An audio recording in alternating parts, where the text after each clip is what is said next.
Bom dia a todos, meu nome é Magno Frederico Gomes, eu sou professor de Direito Processual, Direito Previdenciário e Prática na Escola Superior Dom Helder Câmara e também na PUC Minas.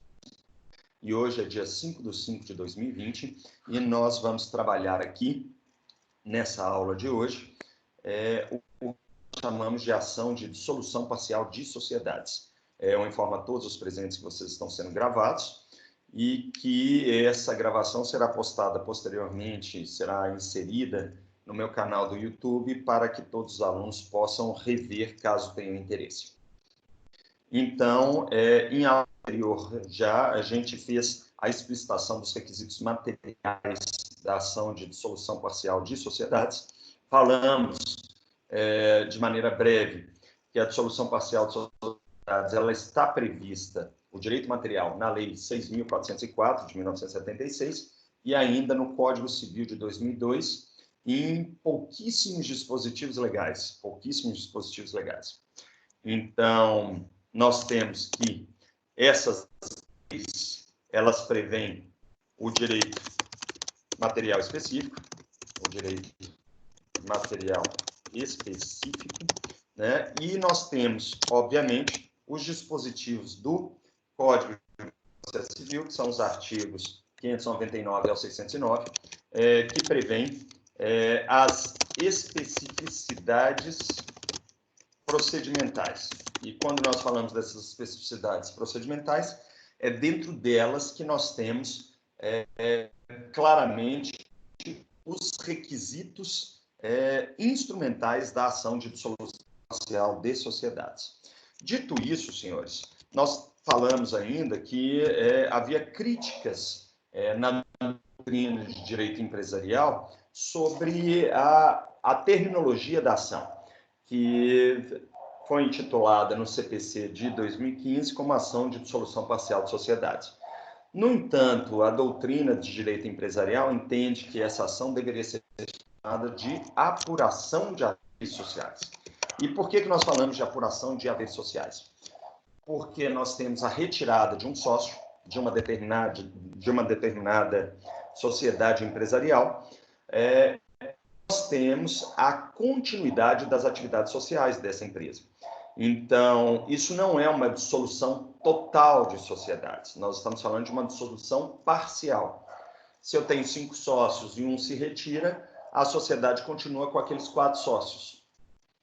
Só que, nesse ato de retirada desse sócio, que a gente chama de sócio retirante, e tem várias hipóteses de direito de retirada da sociedade, nós temos que apurar o valor total do mercado da sociedade, e após essa apuração do valor de mercado da sociedade, nós temos o quê? É como se fosse uma devolução de parcelas, né? Nós devolvemos os haveres sociais daquele sócio retirante. Não é bem uma indenização propriamente dita, não é uma ação de cobrança, nem mesmo uma ação de repetição de indébito. A gente verifica o valor de mercado total da sociedade e depois que eu tenho esse valor de mercado estabelecido, nós temos que entregar em dinheiro a favor do sócio retirante a sua participação social. Tá claro, gente? Falamos expressamente que em sociedades fechadas ela é aplicável, né? Somente em sociedades fechadas. Então, pode ser uma SA fechada, uma sociedade com cotas de responsabilidade limitada, porque necessariamente, vamos colocar aqui, não há possibilidade, elas não podem ter negociação em bolsas de valores, ou seja, ela não pode ser uma sociedade de capital aberto, porque se ela for uma sociedade de capital aberto, isso descaracteriza a ação de dissolução parcial de sociedades e a gente não verifica interesse de agir nessa ação.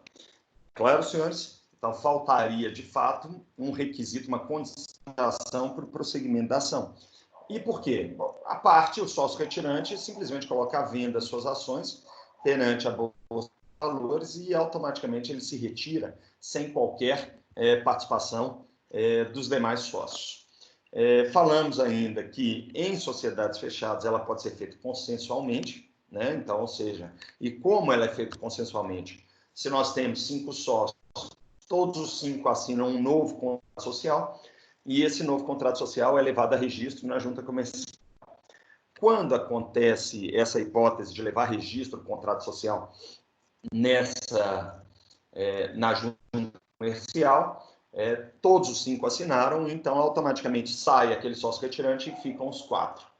Então, para ajuizar uma ação de dissolução parcial de sociedades, necessariamente tem que haver um dissídio, uma divergência entre os sócios para que eles, de fato, mostrem a necessidade de intervenção do Poder Judiciário.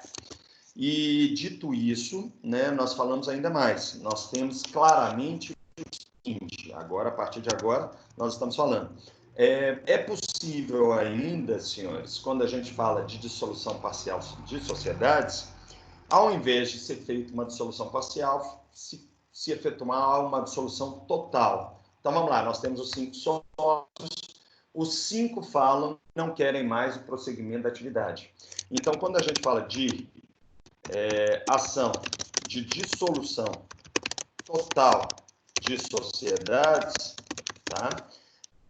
Essa ação de dissolução total pode ser feita consensualmente, se os 5 sócios aceitarem aquela divisão, né? Ou seja, vamos vender todo o acervo patrimonial da sociedade e dividir o dinheiro por 5. Só que se um deles falar, não, eu não quero, e os outros 4 falarem, não, nós queremos vender tudo e sair dessa sociedade, aí automaticamente nós temos o quê? A ação de dissolução total das sociedades. E essa ação não possui procedimento especial, tá? Ela tramitará pelo procedimento comum, né? Em alguma vara empresarial que tenha perante a comarca, né? Então, muita atenção, a ação de dissolução total, ela não possui procedimento especial, ela tramita pelo procedimento comum. E aí eu tenho que falar mais um elemento aqui para vocês, que foi bastante interessante, que a ação de dissolução parcial de sociedades estava originariamente prevista no CPC de 1939.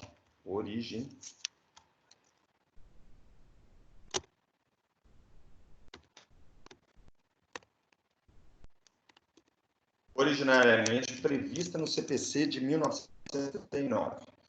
E quando foi aprovado o CPC de 1973, foi prevista uma regra de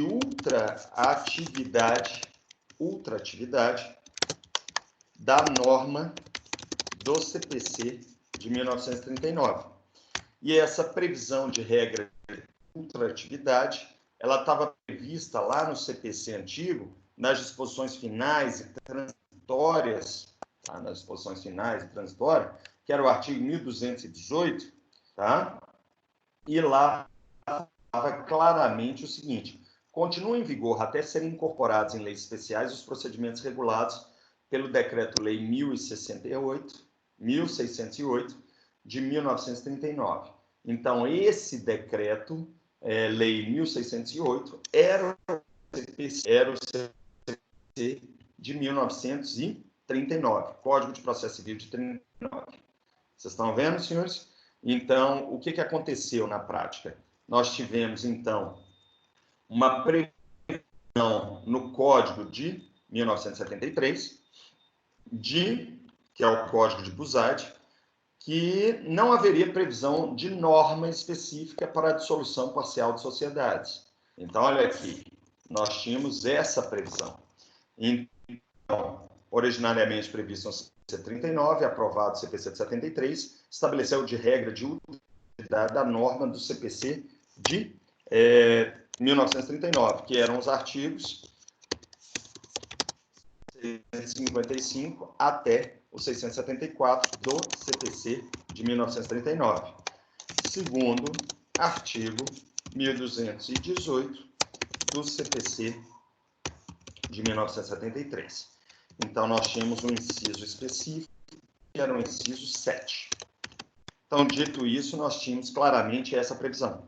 Tá? Então, as disposições procedimentais de dissolução parcial de sociedades foram aplicadas de 1939 até 2016. Só esse período todo. Até que em 2015, em março de 2015, foi aprovada a Lei 13.105 de 2015, né? O novo CPC, que decidiu por bem fazer a previsão normativa de novo procedimento de dissolução parcial de sociedades. Tá bom, gente? Então, foi isso que aconteceu na prática. Teve um novo procedimento de ação de dissolução parcial de sociedades. E a partir de 2016, né, de março de 2016, esse procedimento passou a ser aplicável porque terminou o período de vacatio legis da Lei 13.105. Tá claro, gente, que é o novo CPC? Então, essa, de fato, é a nossa previsão normativa, né, de ação de dissolução parcial de sociedades. Dito isso, senhores, nós temos que prever algumas hipóteses, e antes de falar dessas hipóteses, né, de retirada, eu tenho que falar para vocês que é um procedimento judicial de ação de dissolução parcial de sociedade, e esse procedimento é um procedimento especial, como já foi falado, né, a ação de dissolução parcial é um procedimento especial de jurisdição contenciosa, já falamos a previsão normativa dele nesses artigos aqui, né, e aí eu vou fazer uma síntese para vocês. Então, nós temos a previsão normativa dos artigos 599 ao 609, né, isso com a aplicação subsidiária do procedimento comum. Então, nós temos um judicial que possui duas fases, então vamos fazer uma síntese dela aqui, né? E essa síntese dela envolve as duas fases procedimentais, que eu vou automaticamente apagar esse tópico aqui do antigo slide, do antigo quadro, e vamos fazer do zero o procedimento especial de ação de dissolução parcial de sociedades. Notem o seguinte, então vamos lá. Abrindo o código, artigo. Aqui, no artigo 599 do CPC, vamos fazer uma síntese dos artigos, né? Nós estamos falando das hipóteses de dissolução parcial de sociedade. Então, nós temos as hipóteses legais de dissolução parcial de sociedades.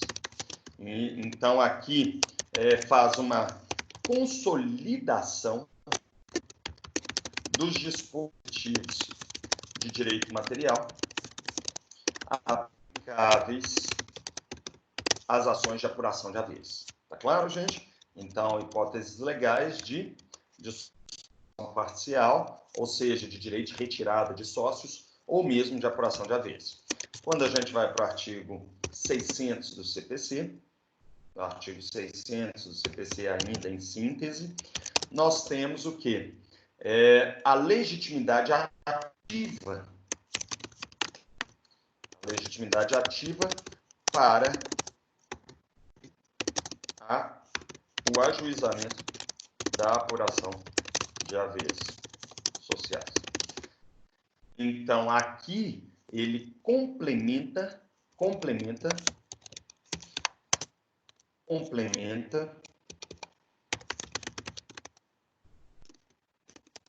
a consolidação dos dispositivos de direito materiais aplicáveis. E aí ele vai explicitando quais são as hipóteses em que pode haver sócio retirante. Então, nós temos no caso de falecimento do sócio, não é isso? Se a totalidade dos sucessores não ingressar na sociedade, pelos sucessores, após concluída a partilha, então está mostrando que a morte do sócio, ela também é essencial na ação de dissolução parcial de sociedades. E por quê? Então, volta aqui.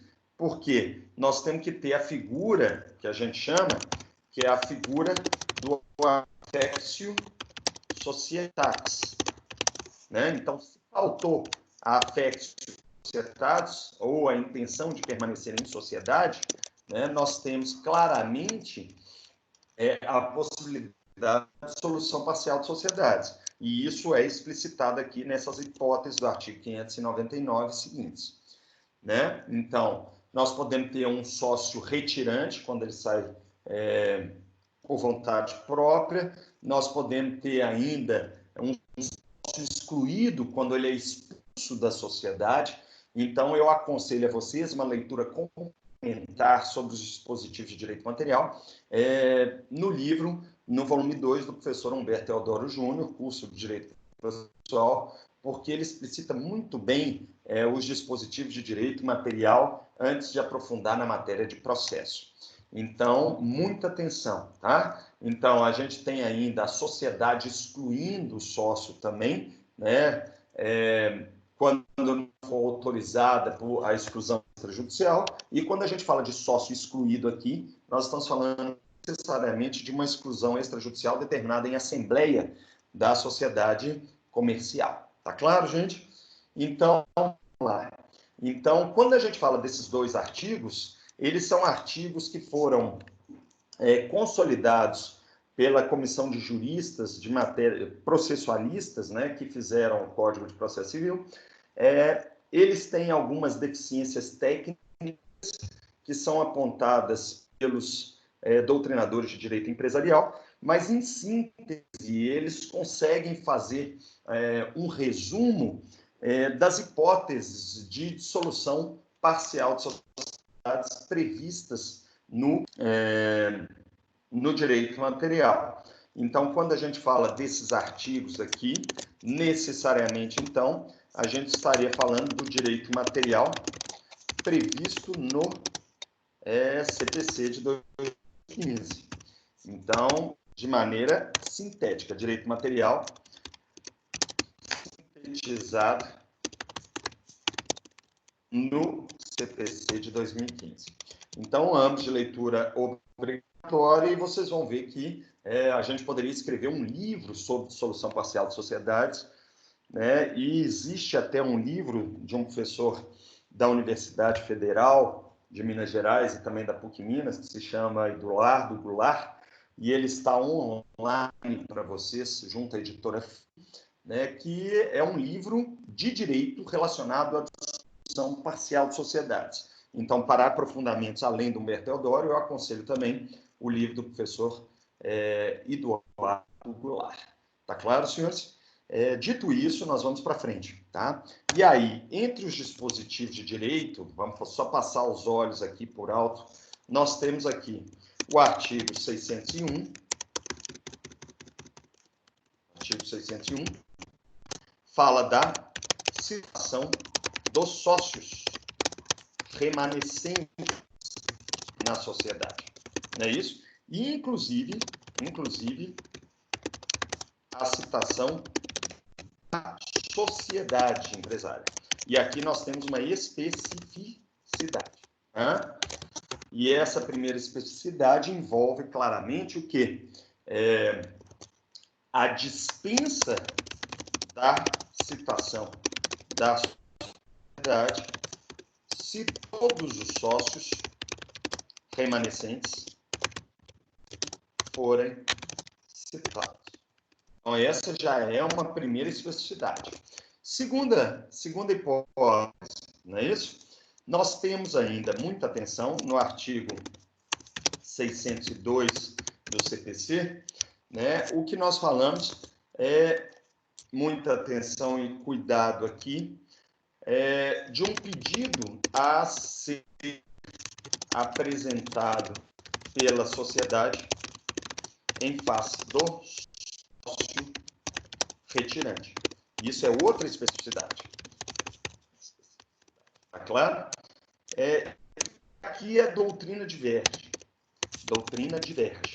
E por que a doutrina diverge?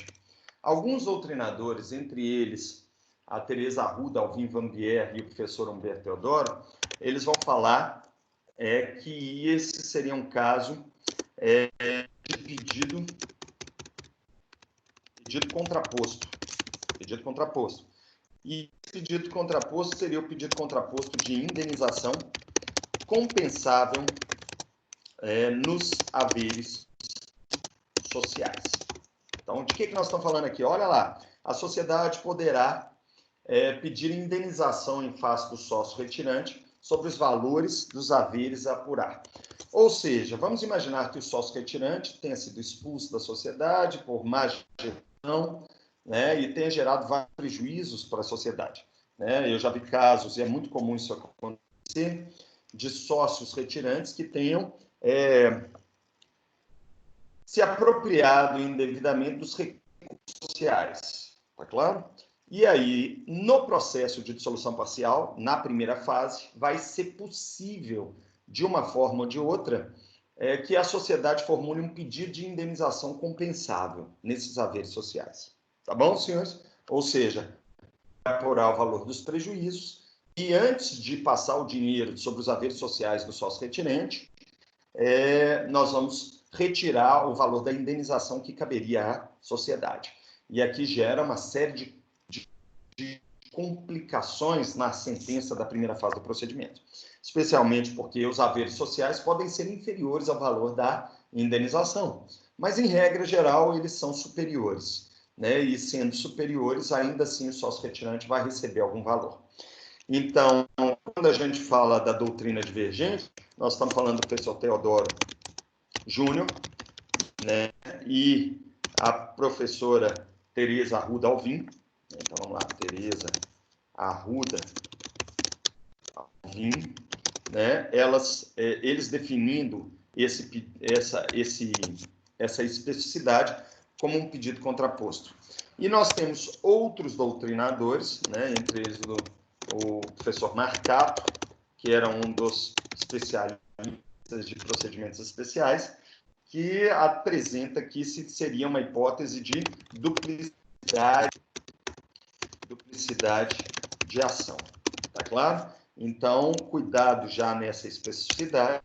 Essa especificidade envolve posicionamentos diferentes.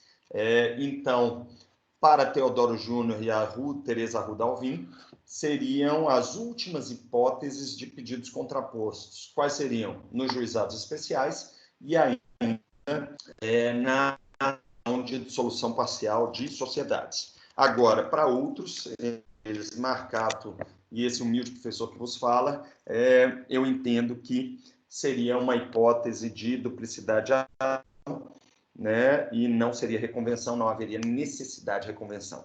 Tá? Mas, de uma forma ou de outra, na prática, tanto a duplicidade de ação como o pedido contraposto seriam formulados de maneira muito parecida. Ou seja, tudo dentro da petição de contestação. Tá claro, gente? Dentro da petição de contestação. Eu não vejo identidade de causas de pedir.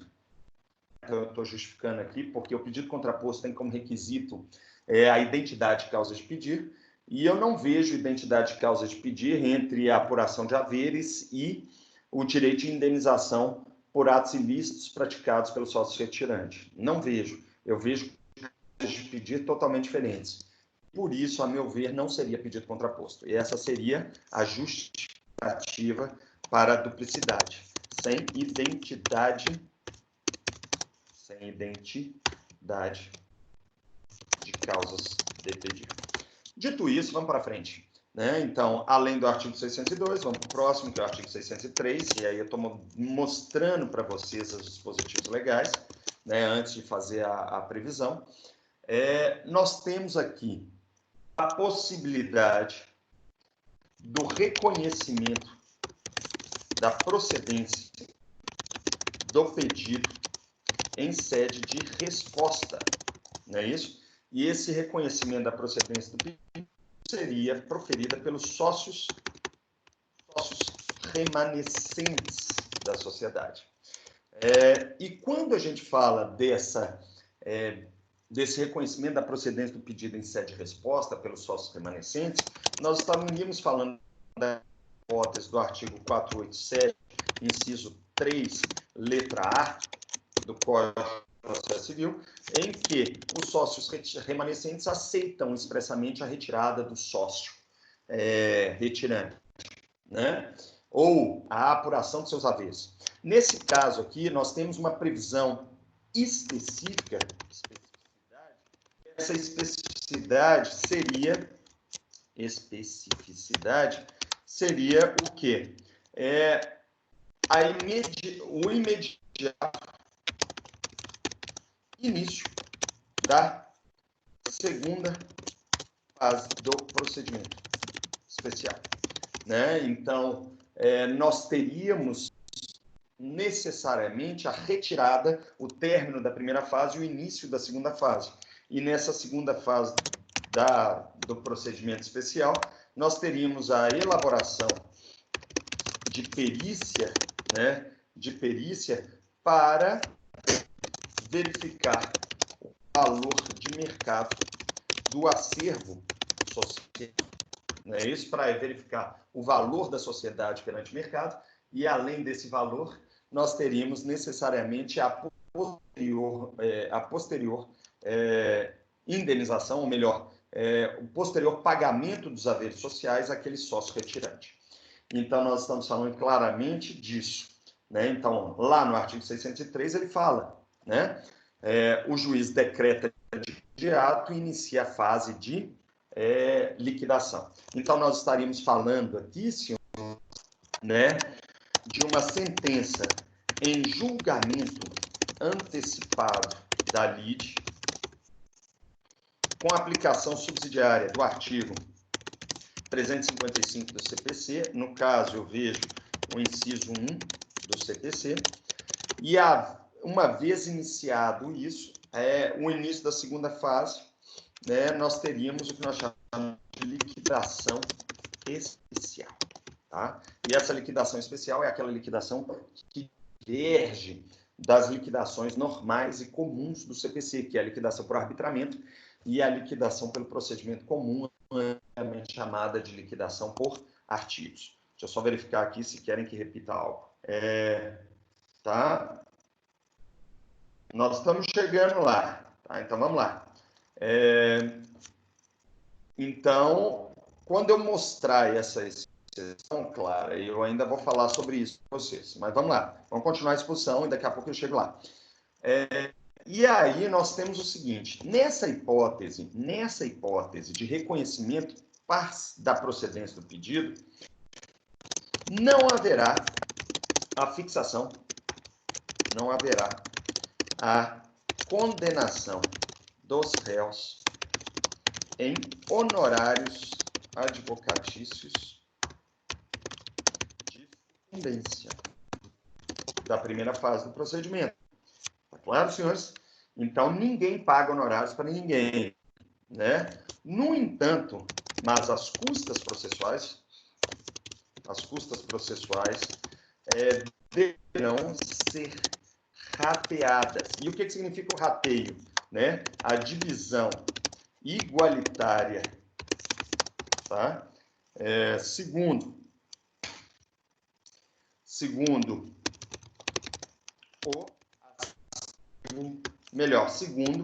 a participação social de cada sócio.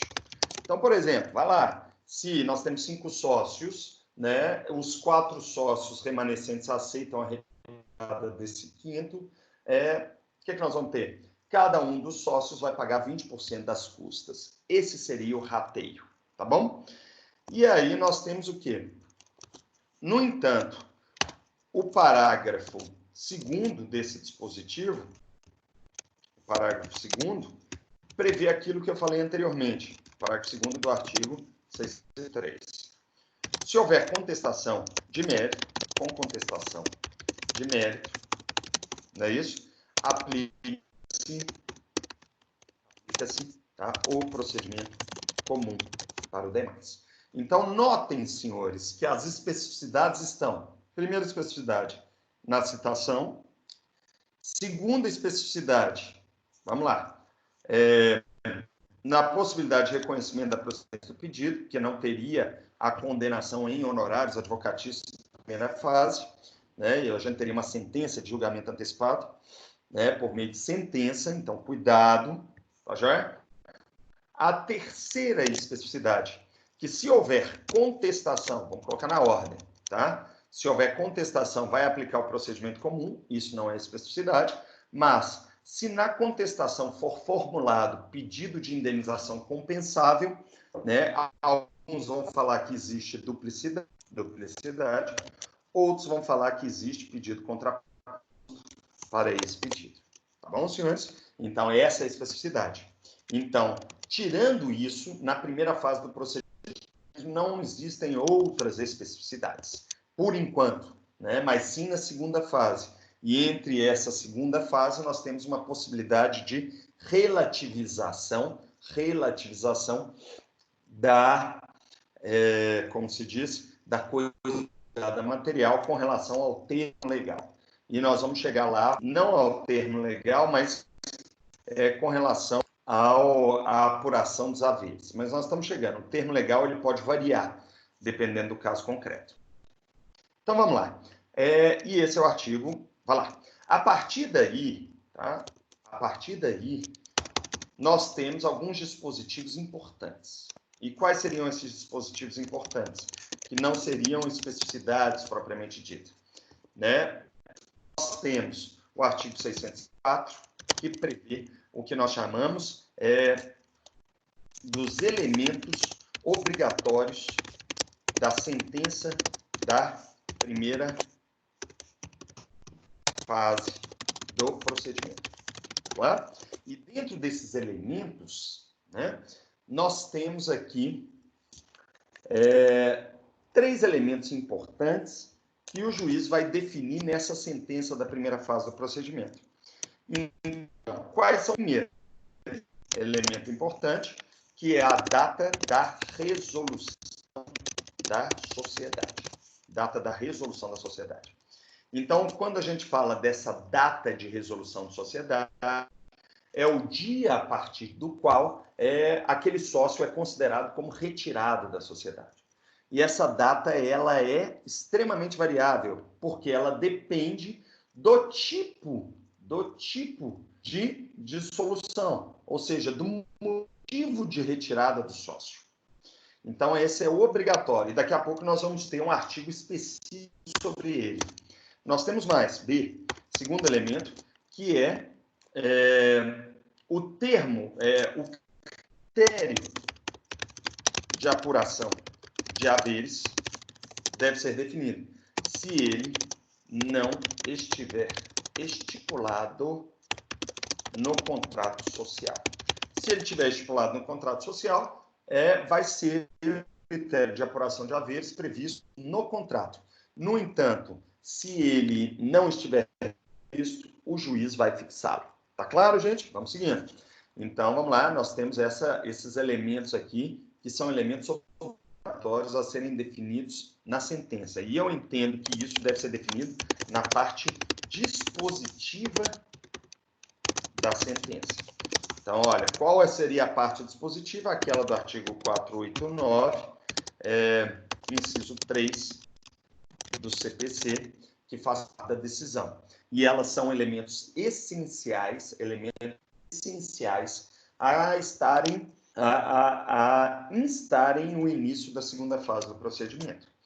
Dito isso, e nós temos ainda mais uma definição, que é C, a nomeação de perito especialista em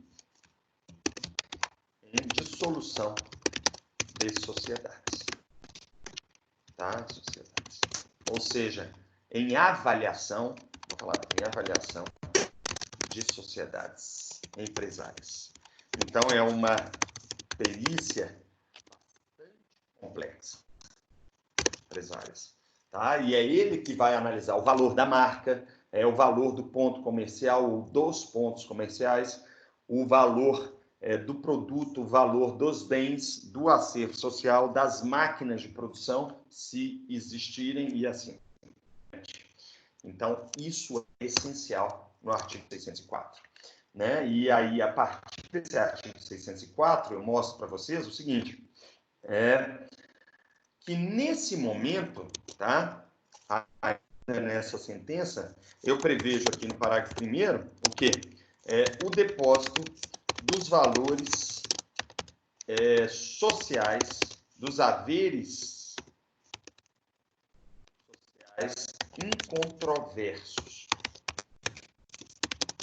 Tá? Então, veja, se por acaso na contestação os sócios remanescentes falarem, olha, a gente aceita a saída do sócio, mas ao invés dele falar que a sociedade vale R$1 milhão, então ele teria 200 mil, não, 20%, tá, teria 200 mil reais a receber, nós entendemos que a sociedade vale 500 mil e ele só tem 100 mil reais a receber. Esse 100 mil é o que nós chamamos de valores incontroversos. Então, o juiz, nessa sentença, ele pode determinar de plano, né, o depósito dos valores incontroversos. E esses valores podem ser levantados pelo sócio. Parágrafo 1º e parágrafo 2º. Então, nós temos aqui depósito dos valores dos haveres sociais incontroversos pelos sócios remanescentes ou sociedade. Às vezes, o dinheiro sai da própria sociedade, né, com diminuição do capital social. E levantamento imediato pelo sócio. E vamos colocar sócios retirantes naquela hipótese, inclusive de sucessores dos sócios retirantes por ausência de afectos societatis, né? E aqui fala claramente que se o contrato estabelecer a forma de pagamento, né, ele deve ser respeitado. Em alguns contratos sociais, não é isso? O contrato social pode prever a forma de pagamento dos haveres do sócio retirante. Então, nesse caso, deve-se respeitar o contrato, especialmente a partir da lei do nosso então atual presidente Jair Bolsonaro, que estabeleceu a liberdade econômica, né, a lei de liberdade econômica, e essa lei necessariamente vai outorgar maior força ainda ao contrato social. Já era prevista essa força no CPC de 2015, mas a partir do novo paradigma neoliberal, pós-liberal, nós temos claramente esse integral respeito ao contrato social na forma de pagamento de haveres. Por exemplo, se os haveres devem ser pagos em até 12 meses, em 12 parcelas iguais sucessivas, corrigidas pelo INPC, Índice Nacional de Preço ao Consumidor, né? Então vai ser assim, serão pagos os haveres sociais. Então essa seria normalmente a nossa análise. Além disso, o que nós temos? O artigo 605 do CPC prevê, vamos lá, eu estou fazendo um comentário de cada artigo para depois fazer a explicitação do procedimento. Prevê para vocês o quê? A data da resolução da sociedade. E muita atenção, essa data de resolução da sociedade, ela é variável conforme o motivo, causa, ou melhor, conforme a causa de retirada. Tá joia, senhores? E aí, dentro dessa data de resolução, nós podemos ver várias hipóteses. Se o sócio morre, é a data do óbito. Se houve retirada imotivada, não é isso? O 60º dia seguinte ao do recebimento da sociedade da notificação do sócio retirante. Relembra vocês o procedimento especial de notificação judicial, né, que pode ser feito em cartórios de títulos e documentos, uma notificação extrajudicial. Então, não tem que ser uma notificação judicial. Tem que ser feita a notificação por retirada imotivada. Tá? Seguinte, no recesso, o dia do recebimento pela sociedade da notificação do sócio dissidente. Cuidado, porque tem datas variáveis. E conforme a causa de retirada, neste capítulo da sentença da primeira fase. A sentença pode ter natureza declaratória, com efeito ex tunc, pode ter ainda natureza constitutiva, com efeito ex nunc, e ainda pode ter natureza constitutiva, com efeito pro futuro. Tá? Então, existem possibilidades de efeitos diversos da sentença, do capítulo da sentença nessa parte. Então, muita atenção e muito cuidado, porque vai depender do tipo. Né? Então, na exclusão extrajudicial, a data da assembleia da reunião dos que tiver deliberado. Então, aqui, efeito ex tunc, né? Efeito ex tunc declaratório. Na retirada por justa causa da sociedade por prazo determinado e na exclusão judicial do sócio, a do trânsito em julgado da decisão que dissolver a sociedade. Isso aqui é pro futuri, não é isso? Então, a data do trânsito em julgado. Então, significa o quê? Significa uma decisão constitutiva com efeito pro futuro. Por quê? Porque o recurso de apelação da sentença terá duplo efeito. Tá bom? Então, joga o efeito da data de resolução para o futuro, né? No recesso, o dia do recebimento pela sociedade, da notificação do sócio dissidente. Então, o dia que a sociedade receber a notificação, isso é efeito declaratório ex tunc, porque retroage à data do recebimento da notificação. Na retirada imotivada, o 60º dia seguinte ao do recebimento. Então, a notificação é recebida pela sociedade, 60 dias depois é a data da resolução. Né? E isso também é natureza declaratória e ex tunc. Né? E, finalmente, no caso de falecimento do sócio, a data do óbito, eu já falei. Então, nós estamos falando de decisão declaratória com efeito tunc. Então, eu estou mostrando para vocês que a data da resolução é extremamente importante, né? E a regra geral é o efeito declaratório desse capítulo da sentença. No entanto, a gente tem casos em que ela pode ser pro futuri, né? Isso, constitutiva com efeito pro futuri, ou constitutiva com efeito ex nunc. E aí essas seriam as exceções. E aí vocês vão me perguntar por que a gente precisa da data da resolução? Muito simples, né? Porque a data da resolução, sendo para trás ou para frente, envolve o valor de mercado da sociedade. Se, por exemplo, a data da resolução foi antes do isolamento social do Covid, né, e nós estamos tendo aqui, durante esse período de isolamento social, uma paralisação da atividade econômica e, consequentemente, uma diminuição de acervo social, eu até ouvi dizer de um caso, né, que o Google,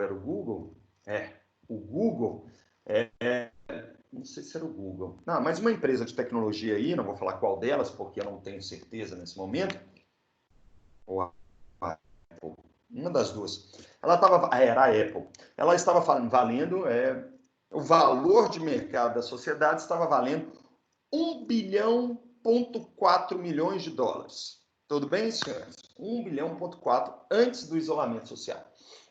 Depois do isolamento social, o valor de mercado da Apple reduziu para 900 milhões de dólares. Não era reais, não, era dólares. Tá bom, senhores? De 1,4 bilhão de dólares para 900 milhões de dólares. Então, ela teve uma perda patrimonial ao redor de 500 milhões de dólares em função do isolamento social. Eu não tenho certeza se é Apple ou se é a outra, a Google, mas está aí.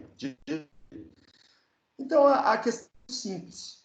Se a data de retirada do sócio foi anterior ao isolamento social, o valor de mercado da sociedade era 1,4 bilhões de dólares. Vocês entenderam?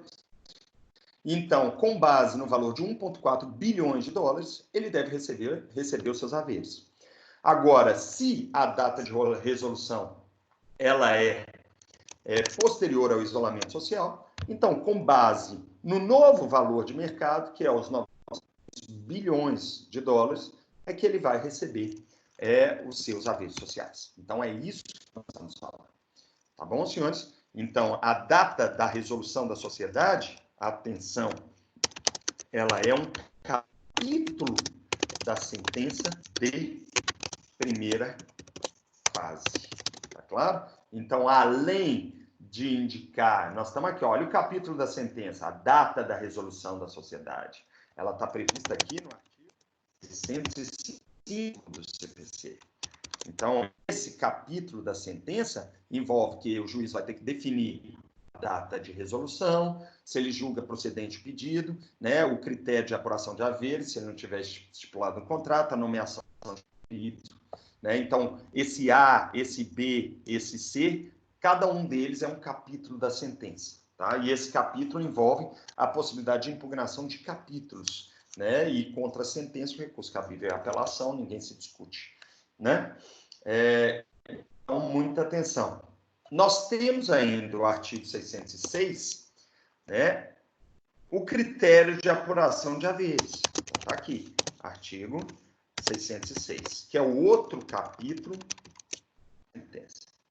Então, nós estamos falando aqui claramente o artigo 606, né? Só fazendo um comentário breve, artigo 606, que nós chamamos de critério de apuração de haveres. Então, naquele capítulo da sentença, agora nós temos a necessidade do juiz definir esse critério de apuração de haveres. Né? Então, aí aqui fala claramente, como critério de apuração de haveres, o valor patrimonial apurado em balanço de determinação, tornando-se por referência da resolução e avaliando-se os bens e direitos do ativo, tangíveis e intangíveis, o preço de saída além do passivo. Em todos os casos em que seja necessária a realização da perícia, a nomeação do perito recairá preferencialmente sobre especialista em avaliação de sociedades. Tá claro, gente? Tudo bem até aqui? E aí, gente, volta aqui, né? Nós temos aqui, claramente, no artigo 607, né? A pergunta que foi formulada aí durante o chat, né? Isso, que é a hipótese de relativização da coisa julgada material com relação à data da resolução, né, da sociedade e ainda, muita atenção, relativização da coisa julgada e ainda a relativização com relação, são os dois elementos, relativização com relação ao critério de apuração de haveres sociais. Então, os dois elementos, os dois capítulos, quais são os capítulos relativizáveis? São esses dois, eu estou colocando aqui eles em vermelho. Né? O critério de apuração de haveres, se não estiver estipulado no contrato, né? Se ele estiver estipulado, não há possibilidade de relativização, né? E ainda a data da resolução. Ambos os casos, tá? Pode haver a relativização dessa parte até o início dos trabalhos periciais. Tá claro, gente? Até o início dos trabalhos periciais. E quando a gente fala esse início dos trabalhos periciais, isso é importante vocês terem essa ideia, porque pode haver recurso, tá? E havendo recurso, o processo pode demorar anos para iniciar a segunda fase.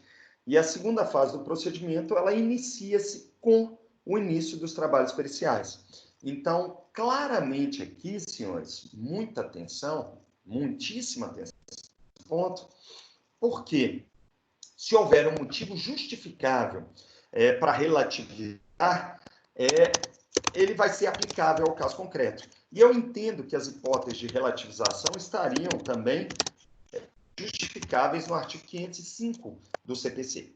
e quando a gente fala do artigo 505, a regra geral do Código de Processo Civil, ele fala lá que nenhum juiz decidirá novamente as questões já decididas relativas à mesma lide, salvo se tratando de relação de trato continuado, sob modificação no estado de fato do direito, caso em que poderá a parte pedir a revisão. E 2, nos demais casos previstos em lei. Então, esses casos aqui estão previstos no inciso 2 do CPC, como hipótese de relativização de coisa julgada. E aí eu falo claramente para vocês. Vamos imaginar que a sentença tenha sido proferida antes do isolamento social, que teve aquela queda patrimonial de valor de mercado da Apple.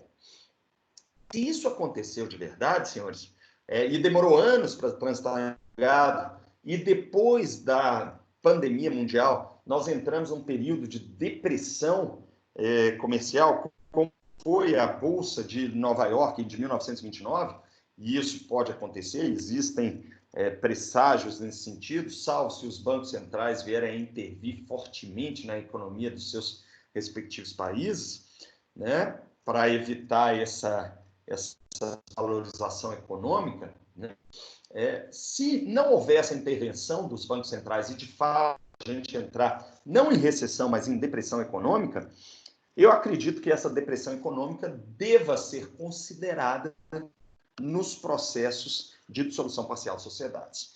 Porque pode acontecer o fato de quebrar uma sociedade ou de que o valor do haver social a ser recebido pelo sócio retirante seja maior do que o próprio valor de mercado da sociedade como um todo nos dias atuais.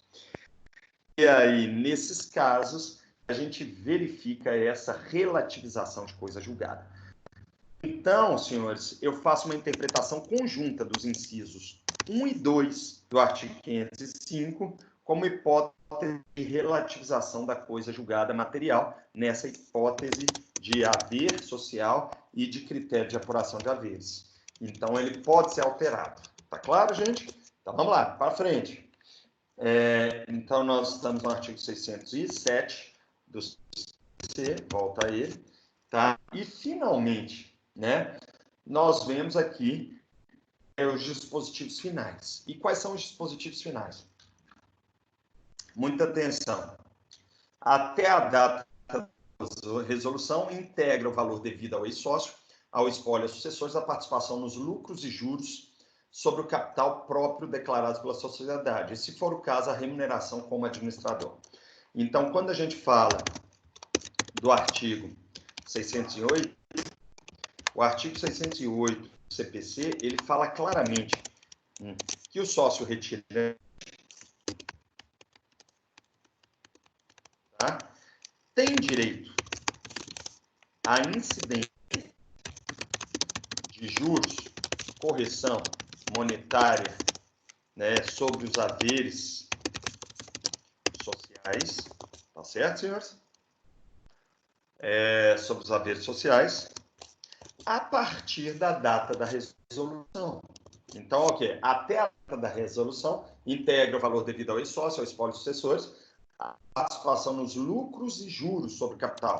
Perdão, desculpa. Tem direito à incidência de lucros, juros sobre o capital social, não é isso? Até a data da resolução, que é aquele critério, e inclusive remuneração de administrador, se ele for o sócio administrador, inclusive a remuneração do sócio administrador.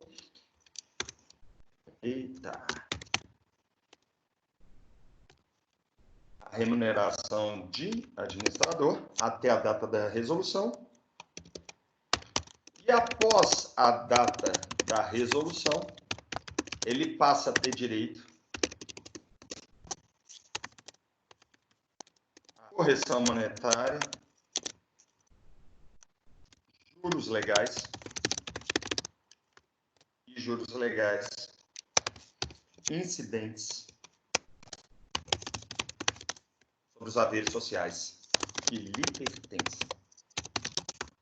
Isso, tá? Esse é o artigo 608, né? Então, nós temos a previsão tanto no artigo 608, então, mais um motivo para a importância da data da resolução, né? Porque até a data da resolução, ele tem todos os direitos inerentes a sócio. Depois da data da resolução, ele passa a ter direito a juros e correção monetária sobre os haveres que tem que receber.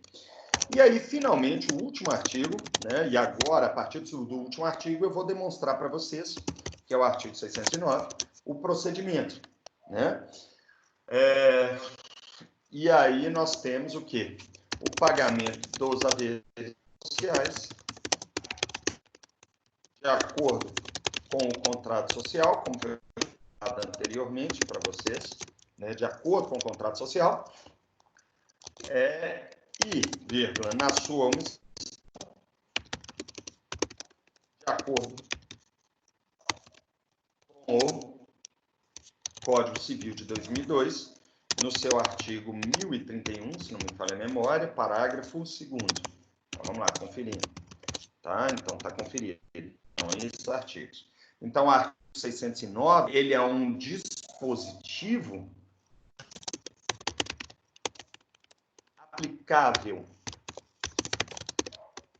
ao cumprimento de sentença após a liquidação da sentença da primeira fase do procedimento. Então, agora que eu fiz uma exposição sobre todos os dispositivos legais relacionados com solução parcial de sociedades, vamos para a síntese. Procedimento especial com duas fases. Vamos lá. Na primeira fase, vamos lá. O que é que nós temos? Petição inicial com os requisitos dos artigos 319, 320 e ainda uma especificidade que vai estar lá no artigo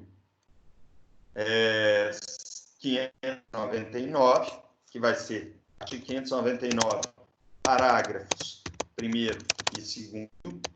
Tá claro, gente? E o que é que nós temos que juntar? Você tem que juntar necessariamente o contrato social consolidado, que é o último contrato social apresentado na junta comercial.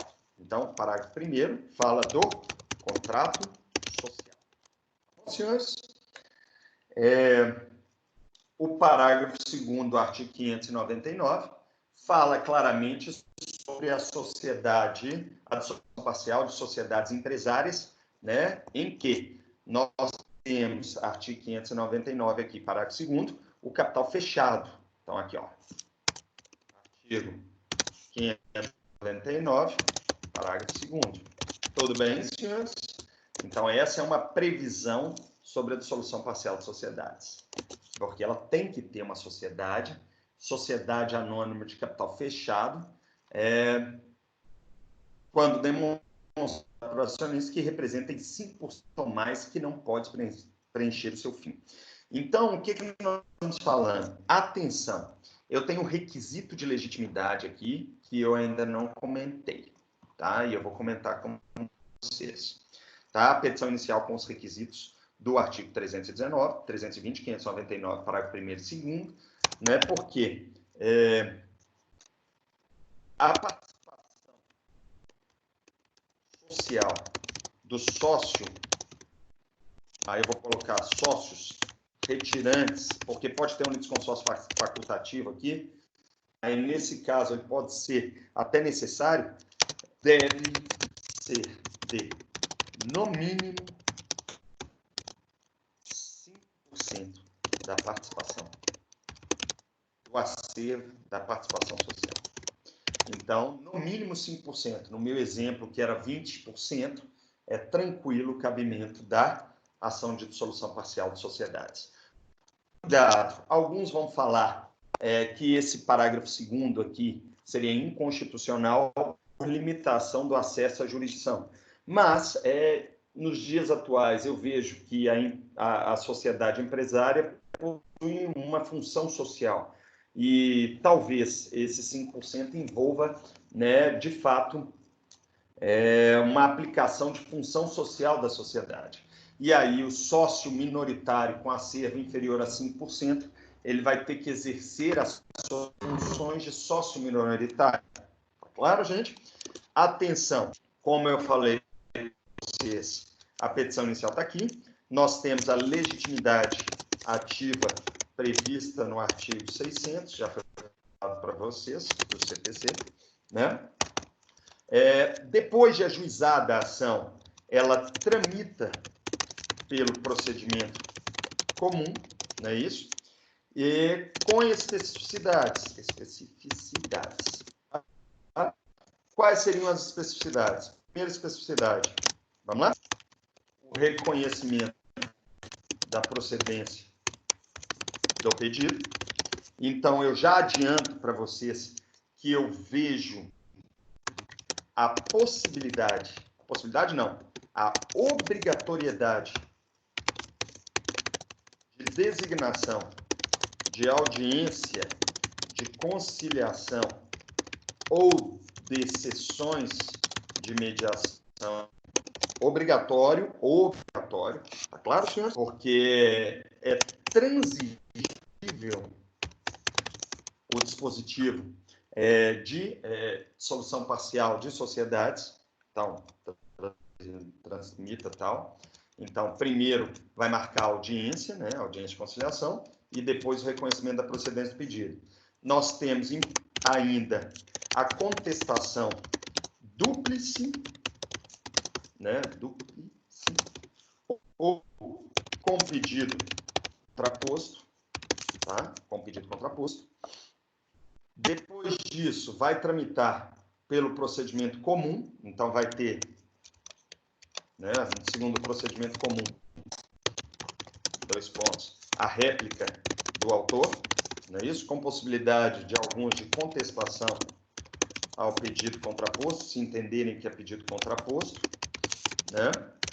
Depois, nós vamos ter a decisão de saneamento, em que não se determina perícia neste momento,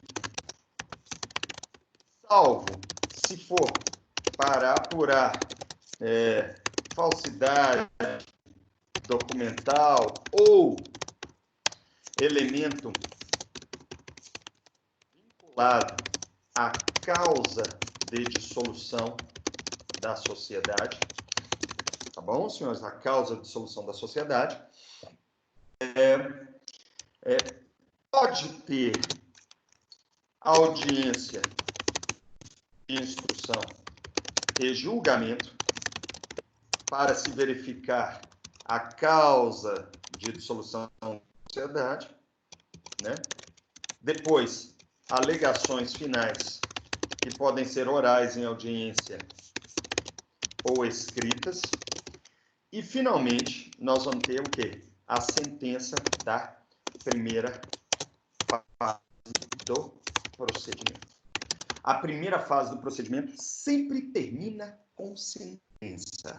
Então, se houver esse reconhecimento da procedência do pedido, né, o julgamento antecipado, passa diretamente para essa sentença aqui. Então, aqui, ó, julgamento antecipado, vou pôr aqui em vermelho, melhor, em verde, e passaria para a sentença da primeira fase do procedimento. Certo, senhores? E, finalmente, nós temos essa sentença tem natureza constitutiva, porque ela decreta a dissolução parcial da sociedade. É isso?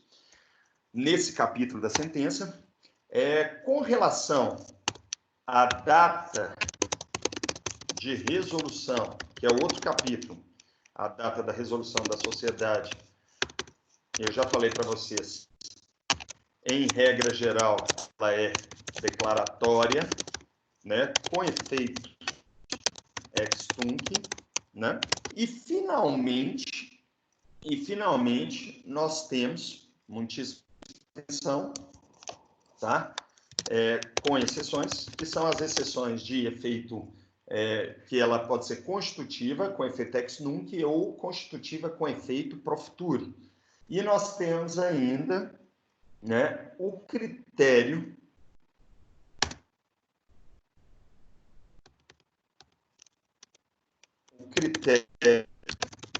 de apuração de haveres, né, com natureza nitidamente condenatória, né? Mas é um critério de apuração de haveres e nós vamos ter uma hipótese do artigo 324, parágrafo 1º do CPC, né, em que ela vai ter o quê? Ela vai ser condenatória, mas ilíquida, derivada de pedido genérico, tá? Então, quando ela vai ser ilíquida, essa parte condenatória, significa que o juiz vai fixar o an debeatur. Debeatur. Ele vai condenar a sociedade e os sócios a pagarem os haveres do sócio retirante, vai condenar, cujo valor vai ser fixado na segunda fase do procedimento especial. Vai ser fixado na segunda fase do procedimento especial. Tá bom, senhores?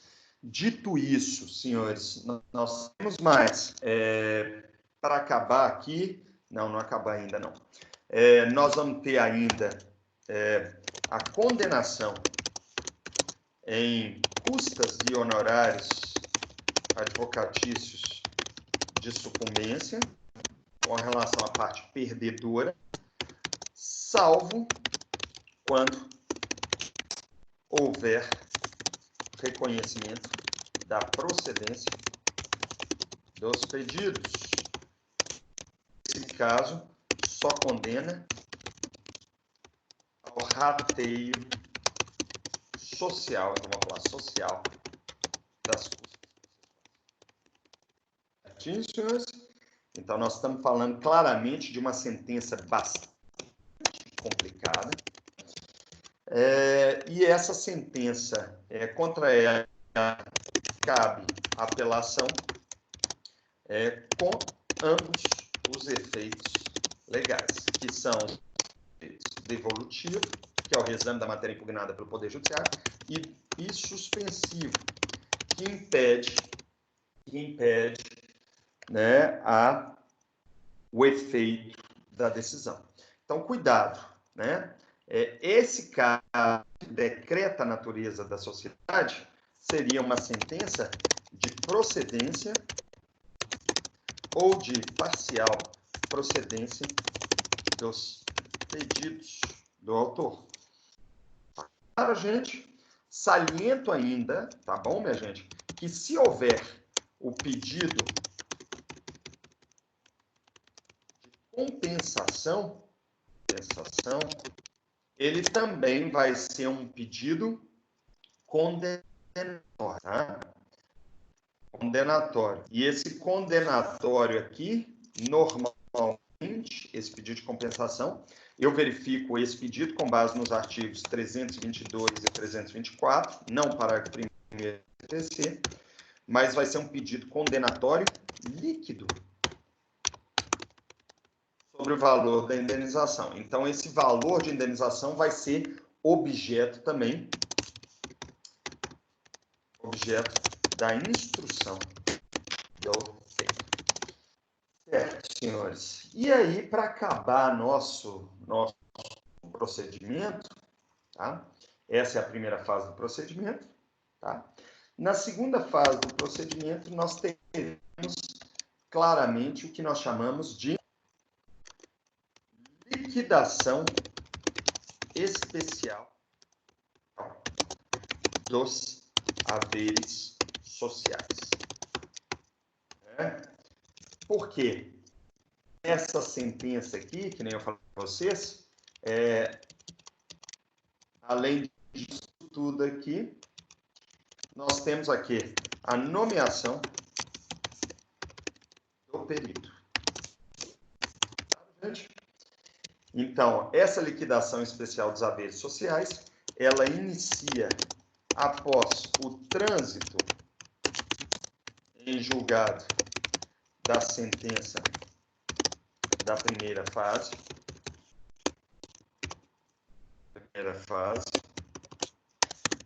tá? E ela se processa pelo procedimento de liquidação por arbitramento,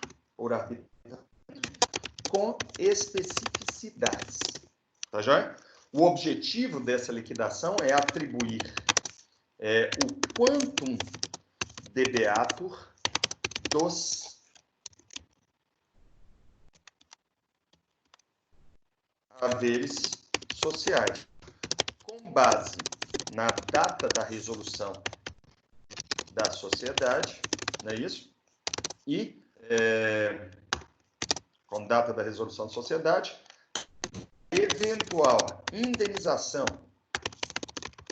fixada na sentença da primeira fase, aquela indenização compensável, e ainda, senhores, com base claramente, tá, no critério de apuração de haveres definidos na sentença. O procedimento, então, é o previsto, está previsto nos artigos 509 e 510, acho que é o 510 do CPC, isso, artigo 510, né, em que, vamos lá, vou até colocar ele aqui para vocês. Artigo 510.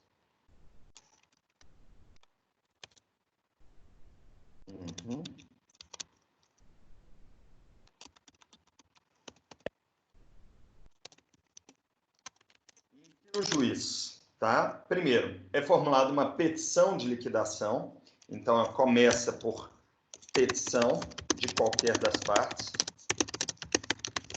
não é isso? Depois dessa petição, nós temos contestação, réplica e decisão de saneamento da fase de liquidação. Em que, muita atenção, artigo 510, deixa eu copiar um aqui, tem aqui a cópia aqui. Formatação, só estou utilizando a formatação aqui, gente. Em que o juiz intima as partes para apresentação de pareceres e documentos elucidativos, no prazo fixado, e caso não decide o plano, nomear perito, observando-se no que couber o procedimento da prova pericial. Então, ele vai realizar a prova pericial. Depois de realizada a prova pericial, não é isso? Com o laudo pericial, não é isso? E impugnações ao laudo, possibilidade de AIJ para esclarecimentos do perito. E esta fase termina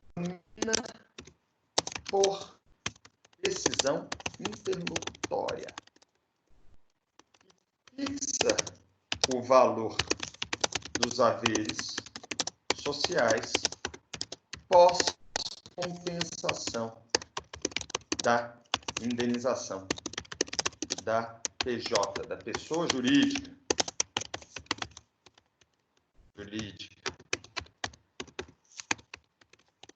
Mas, por que é decisão interlocutória? Porque o artigo 1015 do Código de Processo Civil, parágrafo único do CPC, fala que toda decisão de liquidação de sentença é passível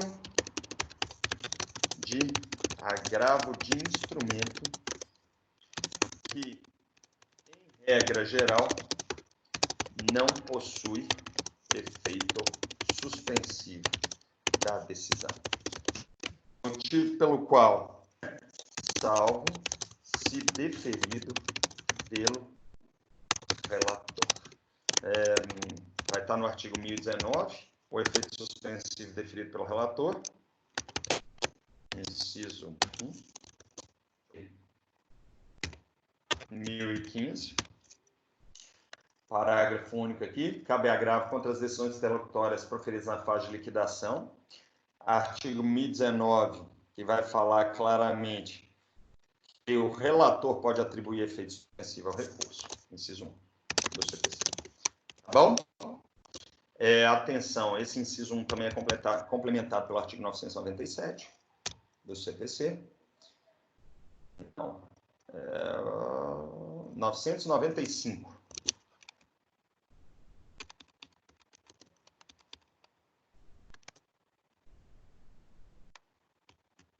E aí, de fato, nós terminamos nosso procedimento especial de liquidação de sentenças. Eu agradeço a todos imensamente a atenção. Nós fizemos uma análise básica sobre o cabimento da ação de dissolução parcial de sociedades, fizemos uma revisão sobre as hipóteses de cabimento e ainda sobre as hipóteses de legitimidade ativa, demonstramos as especificidades procedimentais nos artigos 602, 601 até o 609, e mostramos o procedimento judicial em duas fases. Tá claro, gente? Em duas fases. Então, saliento para vocês que até o início dessa perícia aqui, até o início da perícia, né? Ou seja, vai ter essa petição, procedimento de liquidação, etc. Vai ter a petição inicial da contestação réplica. Então, até essa decisão de saneamento aqui, é possível a relativização da coisa julgada. Então, eu estou colocando isso aqui em vermelho para vocês entenderem, tá? Neste momento, na decisão de saneamento, que o juiz relativiza a coisa julgada material, quanto o critério de apuração de haveres e ainda o que nós chamamos de data da resolução. Tá bom? Depois de feito essas manifestações finais, nós temos o término da segunda fase do procedimento por decisão interlocutória e início imediato do cumprimento de sentença, respeitando a regra do artigo 609, né? Segundo artigo 609 do CPC, que determina o pagamento dos haveres, não é isso? De acordo com o contrato social ou de acordo com o Código Civil de 2012. Tá bom, senhores? Contrato social ou CC de 2012. Tudo bem, senhores? Muito obrigado pela atenção de vocês. Muito obrigado pela atenção de vocês. Agradeço a presença. Eu peço a todos que se cuidem durante o isolamento social. Um abraço. Até mais, senhores.